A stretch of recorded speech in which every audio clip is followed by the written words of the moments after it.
ایک مولوی صاحب نے قسم اٹھائی کہ رسول اللہ صلی اللہ علیہ وسلم نے آخر نماز تک رفع الیدین کیا.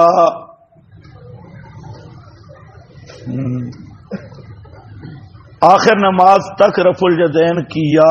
تو یہ مسئلہ قسم سے تو ثابت نہیں ہوگا.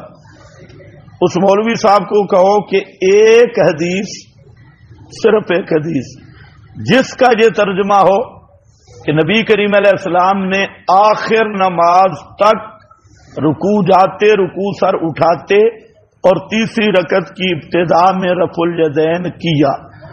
صرف ایک حدیث. کہتے ہیں ہمارے پاس 450 حدیثیں ہیں تو 449 معاف ہیں.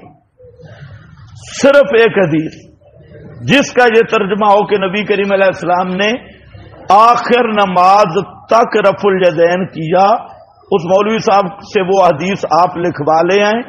انشاءاللہ آئندہ جمعہ پہ جمعہ کی نماز ہم رفع الیدین سے پڑھیں گے. ہم تو اسی تلاش میں ہیں.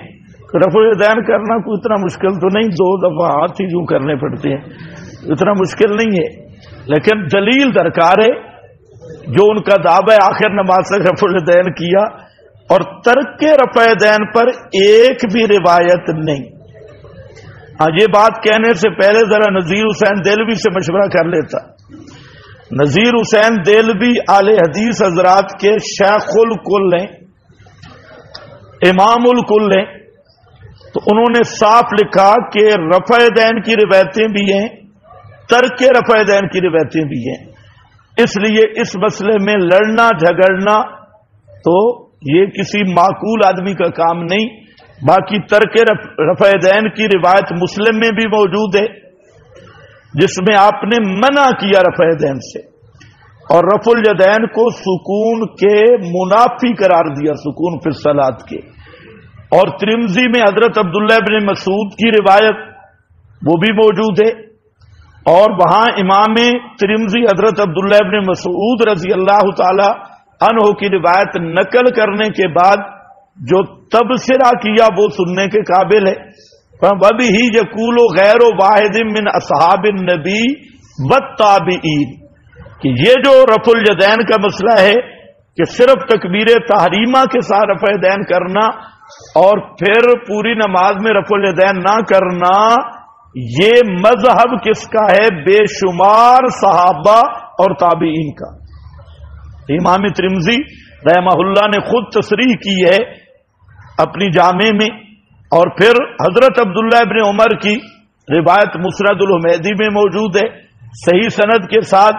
اذا رکع برفع راسہ من الرکوع لا یرفعہما، جب آپ رکوع جاتے رکوع سے سر اٹھاتے آپ رفع الیدین نہیں کرتے تھے. اسی طرح مسند ابی عوانہ میں.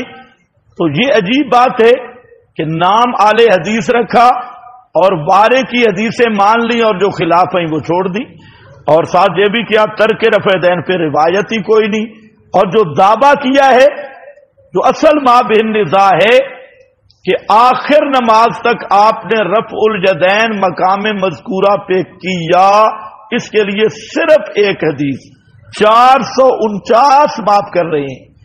اور ایک حدیث جب لکھ کر بھیج دو، جب باسند صحیح ہو، گپ شپ نہ ہو، باسند صحیح آ جائے، انشاءاللہ ہم اسی نماز سے رفع الیدین شروع کر دیں گے.